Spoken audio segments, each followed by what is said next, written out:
कृष्ण प्रस्थाय भूतले श्रीमते भक्ति वेदांत स्वामी इति नामिने नमस्ते सरस्वती देवे गौरवाणी प्रचारिणे निर्विशेषा शून्यवादी वशत्यादिशतारिणे जय श्री कृष्ण चैतन्य प्रभु नित्यानंद श्री अद्वैता गदाधरा श्रीवासादि गौरभक्तवृंदा जय श्री कृष्ण चैतन्य प्रभु नित्यानंदा श्री अद्वैता गदाधरा श्रीवासादि गौरभक्तवृंदा कृष्ण हरे कृष्ण कृष्ण कृष्ण हरे हरे हरे राम राम राम हरे हरे हरे कृष्ण कृष्ण कृष्ण हरे हरे हरे राम राम राम हरे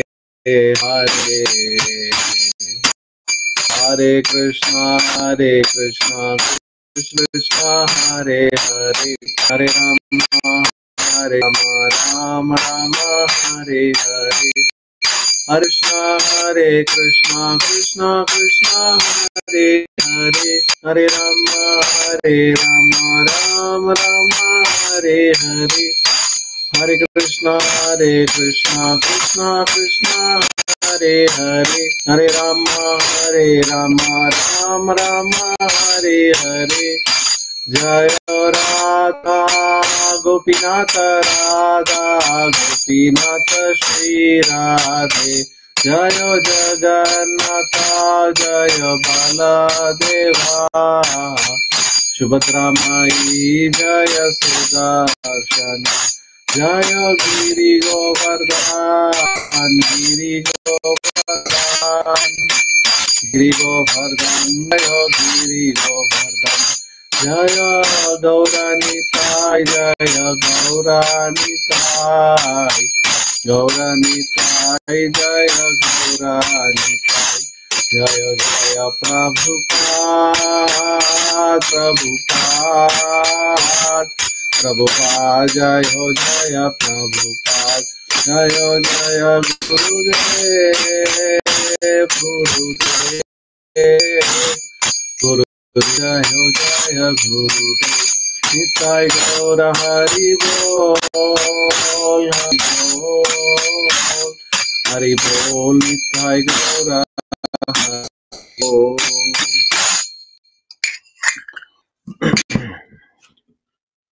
ओम नमो भगवते वासुदेवाय ओम नमो भगवते वासुदेवाय ओम नमो भगवते वासुदेवाय नारायणं नमस्कृत्यं नरं चैव नरोत्तमं देवीं सरस्वतीं व्यासं ततो जयमुदीरयेत् नष्टप्रेषु अभद्रेषु नित्यं सेवया भगवती लोकेर् भक्तिर्भवति नैष्टिकी मुखं करोति वाचालं पङ्गुं लङ्घायते गिरिं यत्कृपातमहं वन्दे श्रीगुरुं दीनधारिणं परमानन्दमाधवं श्रीचैतन्य ईश्वरम् ॐ तत्सत्।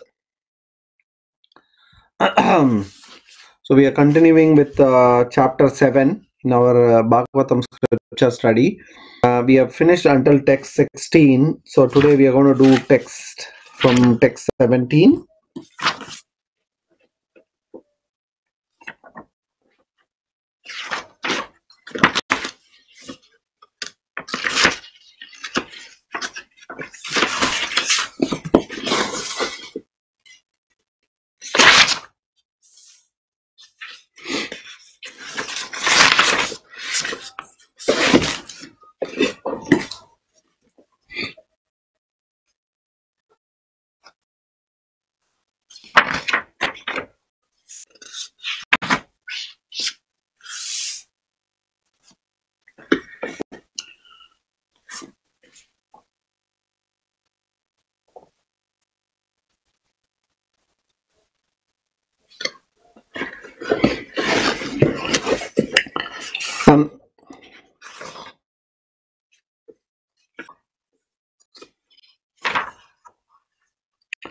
So text 17 to 20 is basically the Bull is telling him the reason for his suffering.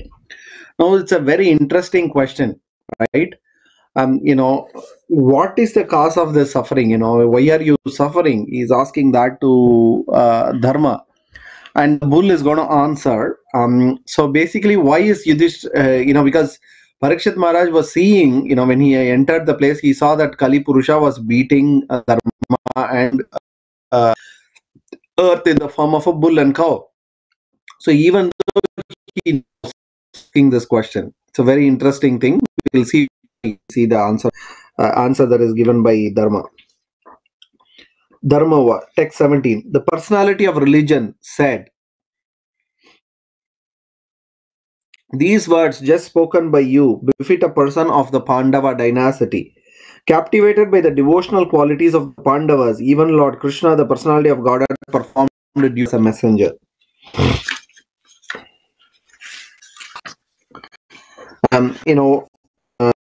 This verse, Dharma is praising a devotee. Again, it's one of the etiquettes that we should learn from this verse. Even though Dharma is a demigod, is a great personality, representative of Lord Krishna in this earth, still when he sees a great devotee like Parikshit Maharaj, even he is answering him, he is glorifying. So again, when we meet our spiritual master, this is the etiquette that first we should glorify him for the great devotional quality possess. That's not only true for a spiritual master, that is true with any pure devotee of the Lord. We are not praising them to make them happy or please them, right? But we are doing it to please the Lord. And by pleasing the Lord by praising, actually our devotional service goes up. So ultimately we are praising him not to please him, but to please ourselves, to please the Atma, not the body, right? So this katha, the glorification of a devotee, sadhu katha of a sadhu, is ultimately fit for our own soul. So it is very important that we learn this etiquette. So even though he was in such great suffering, still Dharma is following the etiquette, even great emergency, right? If he has lost 3 legs and somebody is beating him, and even at this point, Dharma, in the form of a bull, is following etiquette. First, he is glorifying the devotee sufficiently. Text 18. Oh, greatest among human beings. So 18, 19, 20, we will see it together because it's very important. Actually, Vishwanath Chakravarti Thakur in his commentary and Srila Prabhupada as well has lot of connection between these 3 verses. These verses are the answer that Dharma is given to who caused the suffering. So we will read all these verses together, and then we will deep dive into this, because these 3 verses are very, very important for us to understand. It has a lot of practical application as a devotee. Particularly as a devotee, it is very important. So Dharma is answering, "Oh, greatest among human beings, very certain particular miscreant who was suffering, because we are bewildered by all the different opinions of the theoretical philosophers.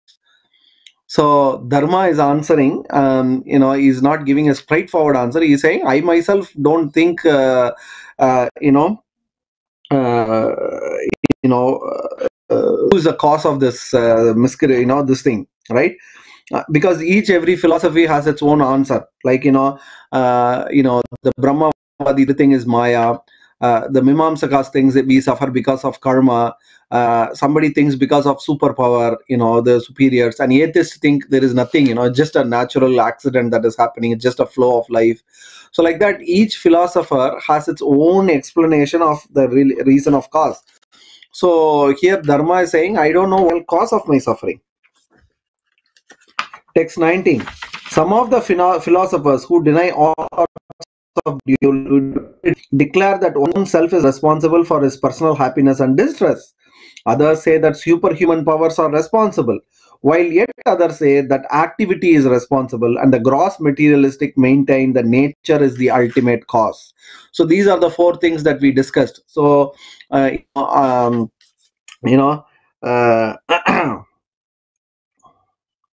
Atma is the cause of our suffering. You know, Lord's the cause of the suffering, is the cause of suffering, or swabhavam, right? It's just the nature. He made a mistake. He has the bad quality, and he did a mistake, and that's why he is suffering. So everybody gives a different reason for the suffering. Text 20. There are also some others who believe that no one can ascertain the cause of distress by argumentation, nor know it by imagination, nor express it by words. O sage among kings, judge for yourself by thinking over all this with your intelligence. So this verse, we are going to be detailedly, was these three and the next two verses we are going to very detailedly see. So let me finish the next verses 21 and 22, and then we will jump into these five verses. We'll deep dive. Text 21. Suta Goswami said, O best among Brahmanas, the Emperor Parikshit, thus hearing the personality of religion speak, was fully satisfied, and without mistake or regret he gave his reply. King said, Oh, you who are in the form of a bull, you know the truth of religion. You are speaking according to the principle that the destination intended for the perpetrator of irreligious acts is also intended for one who identifies the perpetrator. You are no other than the personality of religion. Very, very important verse. Now, Maharaj Parikshit, just based on the answer the Dharma gave,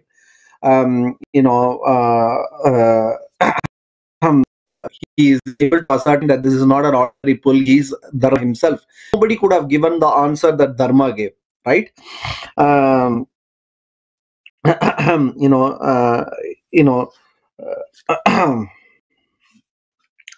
because if you understand this, generally when we get a suffering, when there is a difficulty in our life, we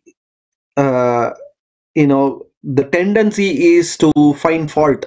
This fellow did this, that fellow did that, he is doing it, that fellow did that, that's the reason of the cause. This thing happened, the share market collapsed, the president is not good. We always find some person, right?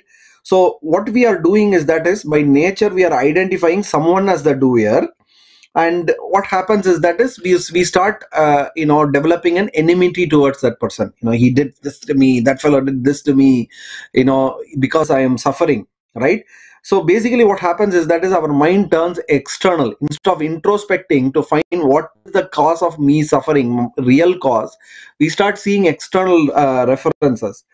And what happens with that is people generally, when we go in this flow, what happens is when we see somebody as the perpetrator of the for wrong things against us, then we start thinking revenge, or we start talking about them, or if possible, if we have the power, we take revenge. If not, we talk bad about them. So then basically what happens is uh, you know uh, we start doing these things without understanding that the actions that we are doing to take a revenge is going to cause us more problem, which is going to implicate us in the painful circle of birth and death for many, many life, right? We saw for example, the word mamisa. We know the meaning. Mamisa means this life you are killing me, next life I'll kill you.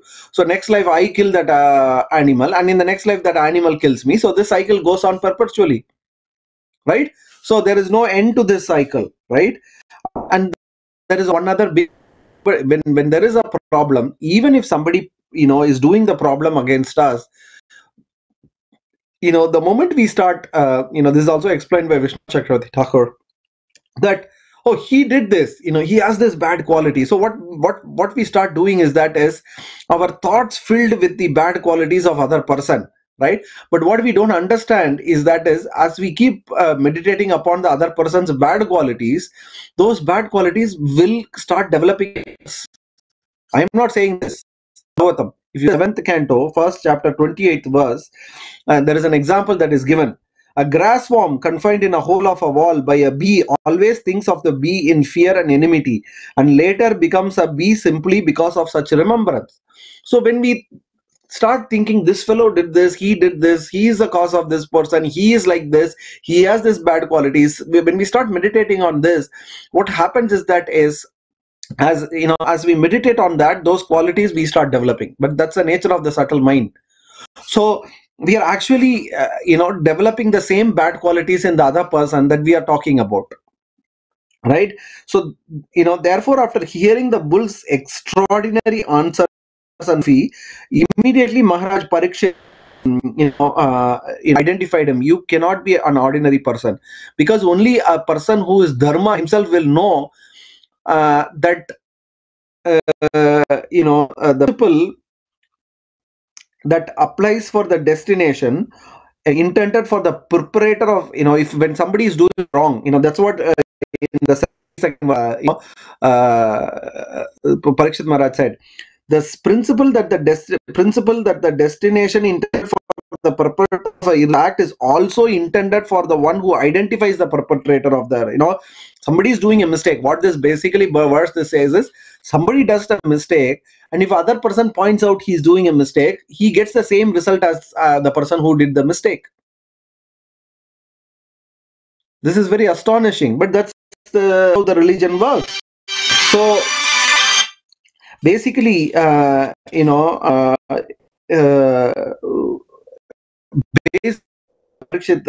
he did never identify one single personality as the cause. That's the first verse he talked about, isn't it? There is no single cause. Like that's how he started, right? It is very difficult to ascertain the particular miscreant who caused our suffering, right? So Vishwanath Chakravarti Thakur, he says, although why Parikshit Maharaj gave this answer is has understood that he is dharma, is although asked by Parikshit Maharaj, and he has the right to say this Kali is the one who is the cause of my suffering, he could have very easily pointed out. He could have said that Kali is the reason that why I am suffering. He did not. Because one who points out the religious act gets same destination as the perpetrator. So just by the answer that Parikshit Maharaj was able to come to the conversation. So we may ask, right, why did first of all Parikshit Maharaj ask this question? He could say, right, Parikshit Maharaj, hearing all these answers, he could have told Dharma, hey, how can you not know the tormentor when I myself is seeing him right here, right? He is here. He must be the cause of your suffering. Right now, he is causing your suffering.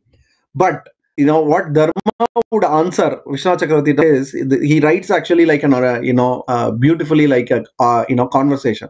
So Parikshit Maharaj is saying he is there right in front of me, and then Dharma says, even though he is there, he is the tormentor, there must be some seed of my torment planted by my karma, my deeds.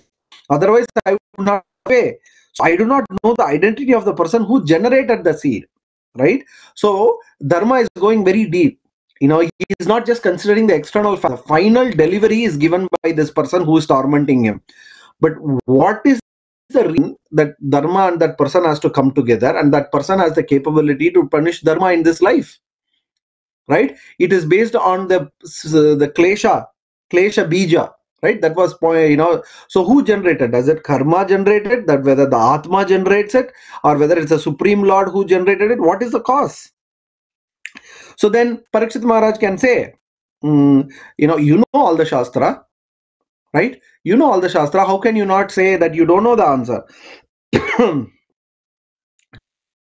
And then that's why here the dharma is answering, yes, there is shastra, but the shastra is interpreted by different people in different way, right? So we do not know what is the right answer, right? This fellow says karma, that fellow says Krishna, that fellow says modes of material nature, one fellow says atma. What is the cause, right? So finally, actually, with all these things is going on, also in the final verse that Dharma spoke, he gave the view that generally devotees take, right? That is the view that the devotees take. What is that? That's verse number 20. There are also some thinkers who believe that no one can ascertain the cause of distress by observation, nor know it by imagination, nor express it by words. O sage among kings, judge for yourself by thinking overall. So because this is the mood of the devotee, because it is not right to say that Krishna is the cause of all suffering, because if that is true, then it means that Krishna is cruel and partial, right? So we cannot understand. See, there are three levels of understanding. One is the discussion here goes like this, right? There are three levels. One is that is an external factor, right? Somebody comes and slaps me. The person who is slapped is the cause of my problem. This is a very basic understanding, and this is a very materialistic external understanding, right? If we go one level higher, right, then the next level that is higher is my own karma. I did something wrong, and then because I did something wrong, that karma is manifest in this life as a suffering. That's a high bit deeper understanding, right? More deeper understanding is, why did I do that bad thing in the previous life which is causing me suffering in this life, right? It is because of the three modes of material nature, and in whatever qualities that I've acquired, I'm just exhibiting that, right? It's not that somebody has a particular character based on his previous karma, and that karma is deciding this. So it is a cycle. Karma is causing the nature, and nature is causing the karma. So it looks like a cycle. So then what is the real clause? Is chicken and egg story. This has become like a chicken and egg story. Then there is a very, very higher understanding which says that ultimately Krishna is the one who sanctions every activity. Devotee know that even a blade, Prabhupada in the purport to text number 20, he writes that not even a blade of grass moves without the will of the Lord. So ultimately, I am acting according to the nature, and I am getting that nature is ultimately Krishna is sanctioning it, right? So these are different levels of understanding. So so then it means that is Krishna is the ultimate cause? No, Krishna also cannot be ultimate cause, because if Krishna is the one who is making all this happen, then we will say Krishna is partial, right? So a devotee's conclusion is that no one is responsible for being a benefactor or mischief monger without the sanction of the Lord, right? Therefore, he considered anyone to be directly responsible for such action, right? Because there are different levels, there are different players in this grade. So both, whether if it is a good thing happening or a bad thing happening, he takes it as he sees Krishna in everything, right? In case of benefit, even karmi can understand it is God sent. Even they say that it is God's mercy. But the problem is, when there is a loss or reverse happens, then we becomes doubtful about how the Lord could be so kind. How, if Krishna is the ultimate doer, why am I suffering? Why is Krishna doing this to me, right? So in the purport, Prabhupada gives the example of how Jesus Christ took it, right?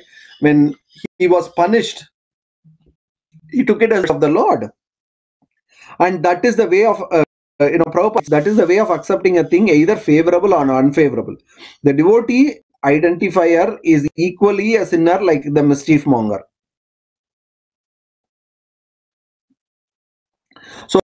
by Krishna's grace, the devotee is able to tolerate any problem, right?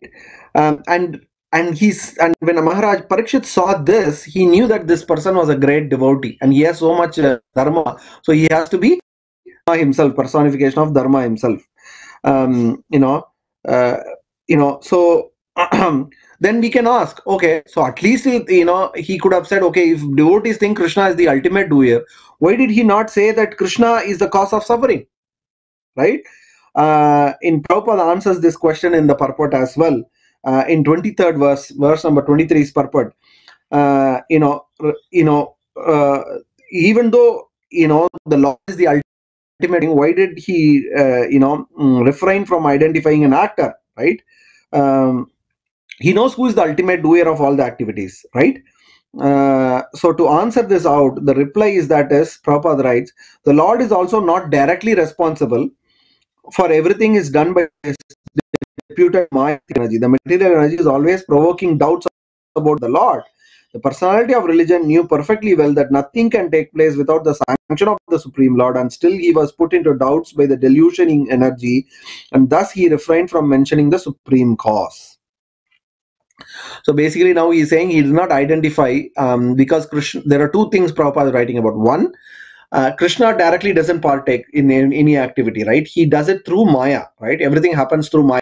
Our karma, guna, all these two is ultimately, So then what happens is that there is a covering there, right, between the ultimate doer and us, right?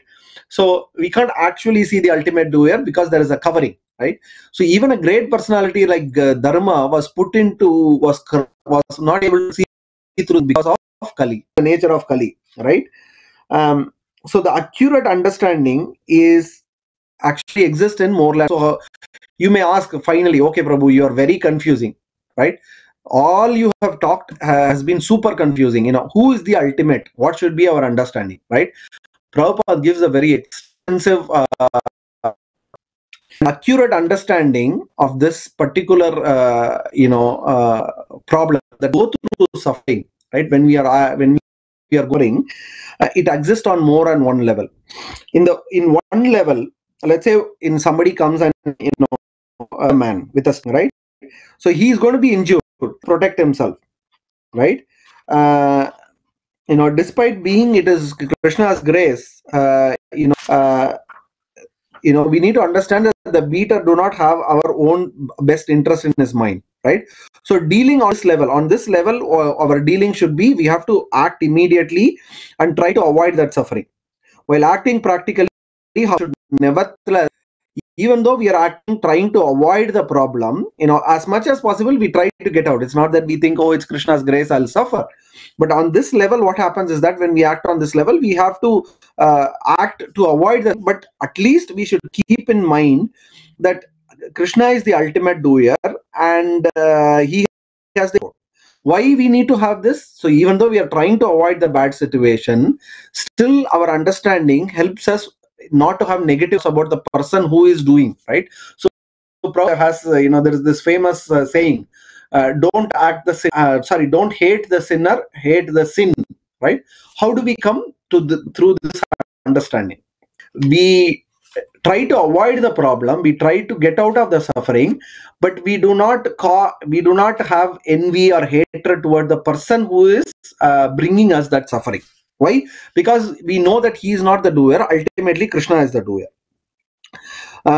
So we have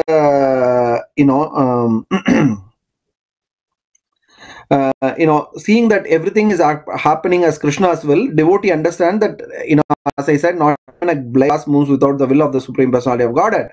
So what happens is that when we have this kind of understanding, even though we are trying to avoid the problem, we are still from anxiety, even when we are put in great difficulty, right?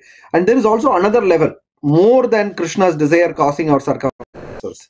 That is basically where we understand that we are suffering because Krishna is not actually causing the suffering, but because we are under Maya Sakti of the Lord, right? We are suffering. Ultimately, our understanding is that we are suffering because put us this position under Maya, because ultimately Krishna wants us to realize part and parcel of the Lord, and we have to go back to Krishna. Right? So basically, that's an level of understanding. One level of understanding is Krishna is the ultimate doer. The other level is Krishna is doing this through Maya Shakti, so that ultimately I'll understand this place is full of suffering and then I need to get out of it. So that is the second level of understanding, right? Um,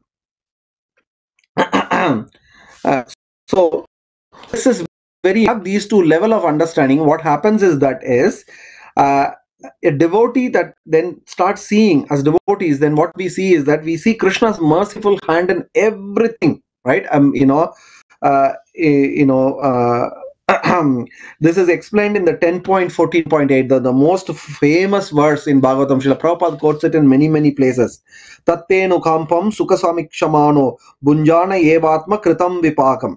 So in this word, Lord Brahma is saying, my dear Lord, one who earnestly waits for you to bestow your causeless mercy upon him, all the while patiently suffering the reactions of his past misdeeds and offering you all respectful obeisances with his heart, words, and body, is surely eligible for liberation, for it has become his rightful claim.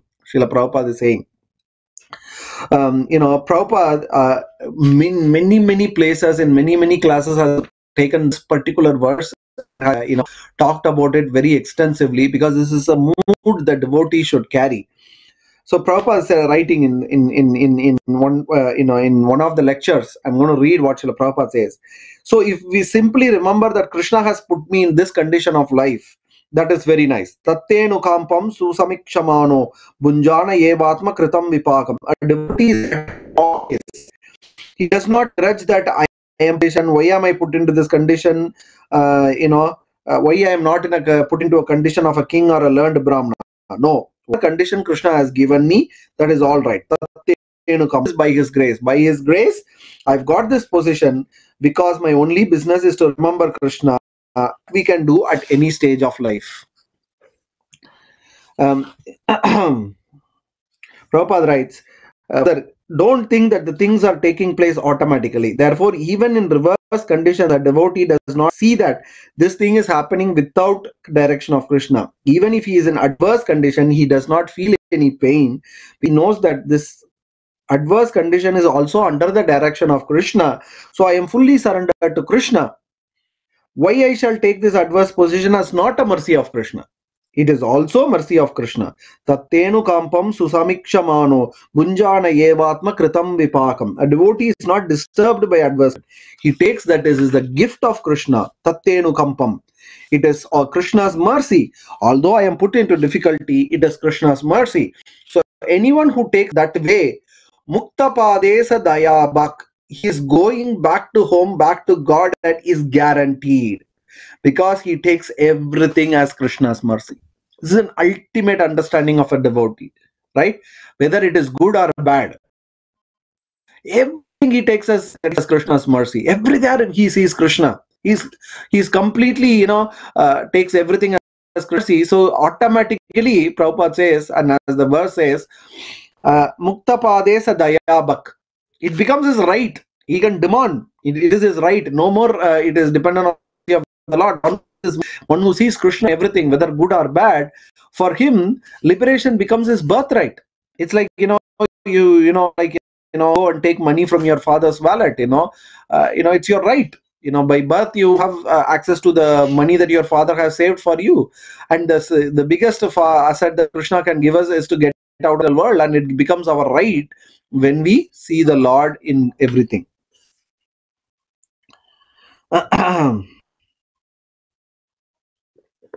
So this is, to conclude. So whenever something bad happens, the devotee understanding is that is, it is ultimately Krishna is the doer, and there are, Krishna is giving his mercy in when something good happens, it is his mercy, and when something bad happens, his mercy as well. So that is the ultimate mood that we should have.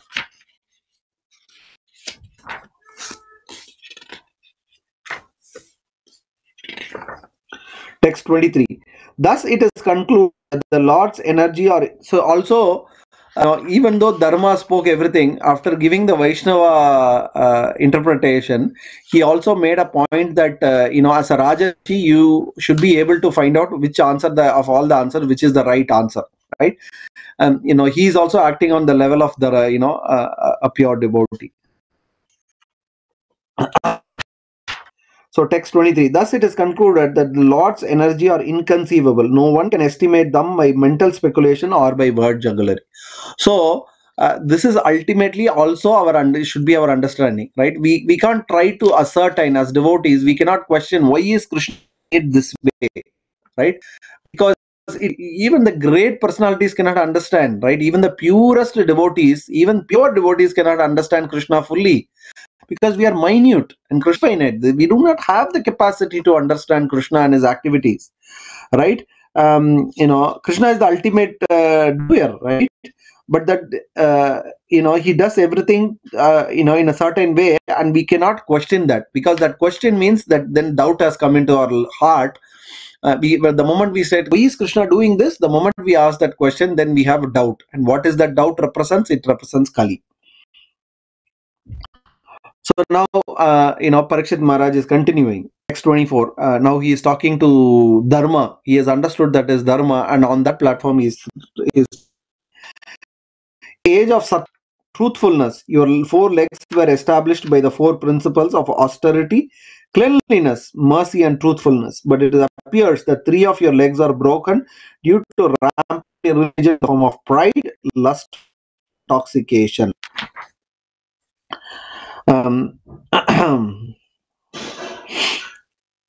So, this is basically, the symptoms of Kali Yuga, because, the four pillars of religion are austerity, mercy, truthfulness, and cleanliness. These are the four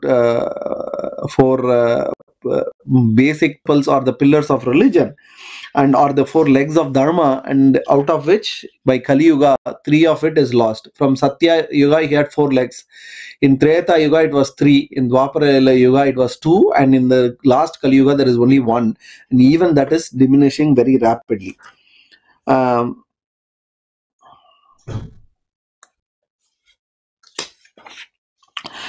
then, Prabhupada talks particularly about this prayer. This is a very important part of the, it's very interesting. Srila Prabhupada writes, with the progression of age of Kali, people are becoming very proud and attached to nation. By the influence of Kali, even a pauper is proud of his penny. The women are always dressed in an over-attractive fashion to raise the minds of men. And man is addicted to drinking wine, smoking, drinking tea, chewing tobacco, etc. We consider, Prabhupada actually writes, all these things we consider as a great advancement of civilization, but they are the root causes of all the, including, irreligious, corruption, bribery, nepotism, all because of all these bad things. Thinking they are good, people are proud. Oh, do you know how much I drank yesterday night? They have a competition who drinks more, right? And in women, talk about how many lovers they have. It all become a fashion now. It become fashion. These are all just these are all something to be proud of. These are all something that we should be ashamed of, right? But in Kali, everything is topsy-turvy. So Srila Prabhupada says there is only one way to this. And what is that one way? That we teach this Bhagavatam to as many people as possible. So people have to realize it for them. Everyone has to realize for it themselves. That is the way of correcting the flaws of society. Srila Prabhupada. Text 25. You are now standing on one leg only, which is your truthfulness, and you are some more other hobbling along. But quarrel personified, Kali, flourishing by deceit, is also trying to destroy that leg.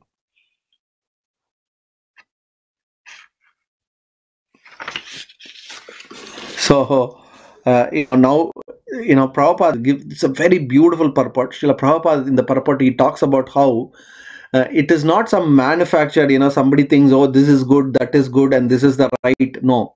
The basis of religion is already established. It is standard and it doesn't vary. That is the four legs, right?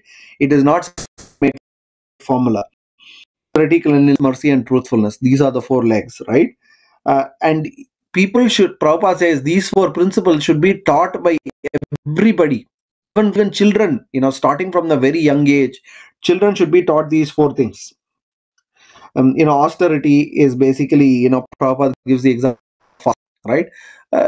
Simple thing in Kali Yuga, we can't do austerity like the previous Yuga. All we have to do is Ekadashi Vrata.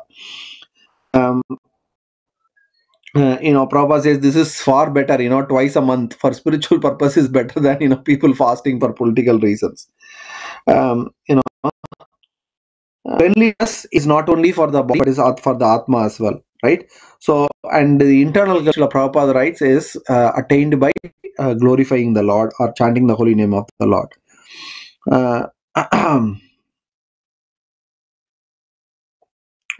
so, and you know, mostly Prabhupada says the peace of mind is how you can judge how advanced a society is. So we can see that Kali Yuga is the most degraded because all the people are very, very disturbed in the mind, right? So the advancement is based on the peace of mind. In Satya Yuga, everybody was super peaceful, diminished to 3/4 in Treta, half in Kali Yuga, and the little peace left in Kali Yuga. So basically, the only way we can save, again, as Srila Prabhupada says, is by reviving this Bhagavad Dharma. So it's a duty of the devotee to apply this Bhagavad Dharma in our life and to help others understand and apply in their life. Text 26. The burden of the earth was certainly diminished by the personality of God and by others as well.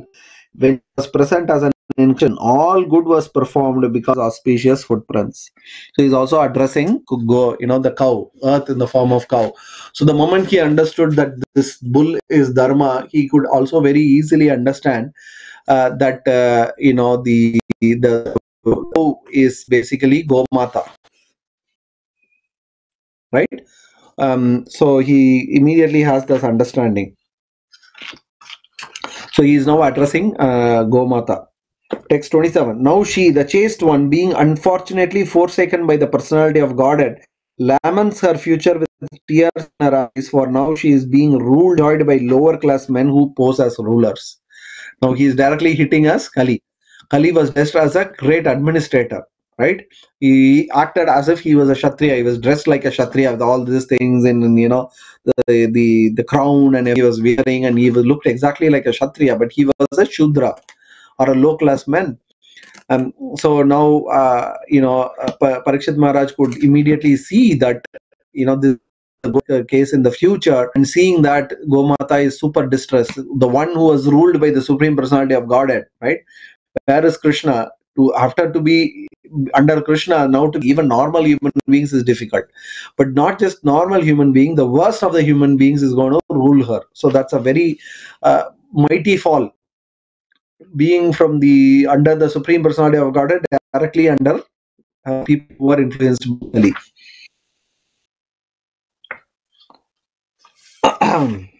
Text 28. Maharaj Parikshit, who could fight 1,000 enemies single-handedly, thus pacified the personality of religion. Then he took up his sharp sword to kill the personality of Kali, who is the cause of all religion.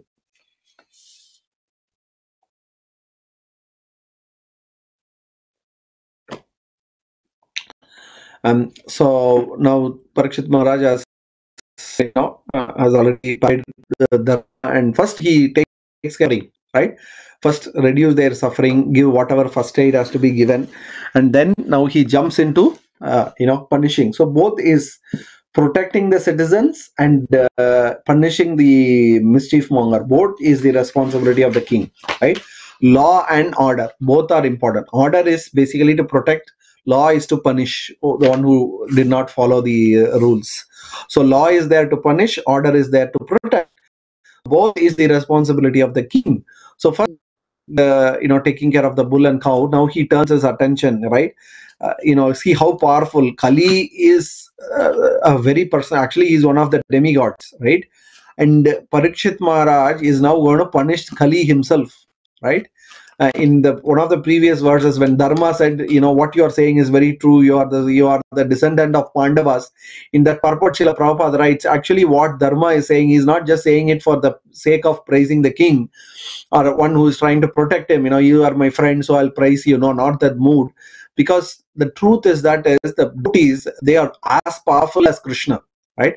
And actually Prabhupada says they are even more powerful in certain circumstances than Krishna, because Krishna empowers them in that way to make them, to give the glory. Krishna's devotees to be glorified, right? Krishna, Arjuna defeated all the great Maharathis, right? Ultimately, we know Krishna is the one who did it. But then at that position, it looks like, Arjuna achieved what even Krishna did not do. The Nivata Kavachas, when he fought and killed all the Nivata Kavachas, even Vishnu could not go and attack and kill them, but Arjuna was able to do it, So in that situation, looks like he's more powerful, but actual reality is Krishna is the ultimate controller. But sometimes he empowers his devotees so much that it looks like they are super powerful.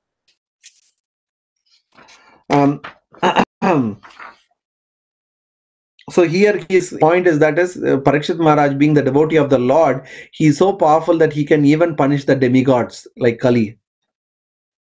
Text 29. When the personality of Kali understood that the king was willing to kill him, he at once abandoned the dress of a king, and under pressure of fear completely surrendered to him, bowing his head. Now, this verse itself shows that he is not a real Kshatriya. Because a Kshatriya, when the other person is coming to fight, he will happily fight. The Prabhupada writes, right? If somebody doesn't have that quality, then he is not a Kshatriya.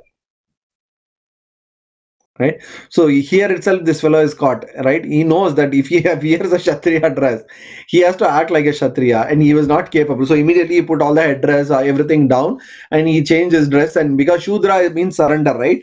So immediately he surrendered to the king, right? We see that in today's leaders, talks about how, moment the war, they will all hide behind a wall and then they'll just give direction. That was not a real Kshatriya. A real Kshatriya means one who goes and afraid of death. So, here we see that Kali is representative of all the leaders today. Text 32. If the personality of Kali, irreligion, is allowed to act as a man god or an executive head, certainly religious principle like greed, falsehood, robbery, inclivity, treachery, misfortune, cheating, quarrel, and vanity all abound. These are all the symptoms of Kali Yuga, and we see that in our leaders every day. Greed, right? Everybody is greedy. Whether this person or that person, greedy. Leaders, not talking about common men. Common men also has this problem, and the leaders also, because it, we have democracy, as Srila Prabhupada used to call it, demonocracy. Bad people will always choose a bad leader, right? So everybody is greedy. They will also choose a leader who is greedy, right? So the greedy, falsehood, right? People have falsehood, and then the leaders also have falsehood. Okay, robbery, inclivity, incivility, no civil, where you can talk, you can behave whatever you want. Treachery, not just forsaking friends, or backstabbing. Misfortune, cheating, quarrel, and vanity, right? These are all the qualities, and you can guaranteedly see these qualities in all the leaders of Kali Yuga. It doesn't matter what political party, which country they do, because these are the qualities that are praised by men and women, and whoever has this, they are the one who get chosen, right? People give false, I'll make this country great, I'll do this for you, that for you, and then because this guy is also greedy, so they also choose a person. That guy is false, this guy he has vanity, this guy has incivility, this guy has misfortune, and that guy has cheating and incivility, uh, treachery. So you see, everything is matching up between the ruler and the ruled in Kali Yuga. Text 33. Therefore, O friend of religion. Oh, sorry. Oh, I think I have pages in between. Sorry. So text 30 was, Maharaj Parikshit, who was qualified to accept surrender and worthy of being sung in his history, did not kill the poor, surrendered and fallen Kali, but smiled compassionately, for he was kind to the poor. So it is a duty of a Kshatriya to, one of the most important quality of a Kshatriya is to accept a person who surrenders. Come, whatever is the condition, if somebody surrenders, he has to be maintained, right? The nature of the, right, even the worst of the person, if he comes and says I surrender, Rama, there is this, I think we have discussed this, they come to the point of they've come to the edge of Rameshwaram. They were standing there, they were thinking about how to cross the ocean, and at that point Vibhishana comes from Lanka, right, healing in the air, because he has the capability to fly as a Rakshasa, along with four of his associates. Five of them come, and seeing five Rakshasas coming, all the monkeys think, oh, Rakshasas come to attack us, right? But then Vibhishana, from the air, he doesn't care, come, because all the monkeys are throwing thrones and down. So puts his hands together and say, I have come to surrender to Rama, right? Now, then immediately there is a big council that is formed, whether to accept, Vibhishana or not. Everybody is there, Jambavan, Angada, Sugriva, everybody, great leaders of the leaders are there, and Lord Rama is there. Now, Lord Rama, just to test all these people, he asked the question, what should I do? Should I accept his surrender or not? Everybody talks against it. Sugriva says, no, we should not. He even abandoned his brother. If he has given a brother to become a king, what not do? Maybe he'll backstab us also. He'll do a double game, and everybody, Jambavan, everybody says no. The only person who's opposed him is Hanuman. He says, no, he's actually a good person. When I went to Lanka, he was actually one who gave some good advice to Ravana. Everybody else supported Ravana, but this guy actually was giving some good advice. But Rama said, it doesn't matter whether he has come to attack me or whether he is good or bad, doesn't matter. The moment he has said that I surrender to you, I will give surrender to him, right? Even if he says, oh Rama, I surrender to you with closed hands, I'll accept his surrender. Lord Rama says. Why? Because that is my nature. So the Lord is anybody who surrenders to him, he doesn't see anything bad in him. He accepts wholeheartedly, he takes him, right? And the king or Kshatriya, being a representative of the Lord, should also possess this quality, that when somebody surrenders, he should accept him. But that is, surrender doesn't mean, you accept surrender doesn't mean you will not chastise him, or you'll allow him to do whatever nonsense you want. That's what we are going to see in the next verses. The king thus said in text 30, we have inherited the fame of Arjuna. Therefore, since you have surrendered yourself with folded, you need not fear for your life. But you cannot remain in my kingdom, for you are the friend of religion. So you surrendered, I forgive you. I will not kill you for the great mistake you did. Because this was one of the questions the rishis asked, right? Why did he not kill the perpetuator of the one who was hurting a cow and a bull? And the answer is given here, because Kali surrendered. And as a principle, he said, I can allow you to remain, because you are irrelevant. That's where he says in the next verse, which we read, which I skipped the other two verses, if the personality of Kali, irreligion, is allowed to act as a man god or an executive head, certainly irreligious principle like greed, falsehood, robbery, incivility, treachery, misfortune, cheating, quarrel, and vanity will abound. So the Parikshit Maharaj is saying, all these will come in my kingdom, and I can't allow that to happen, right?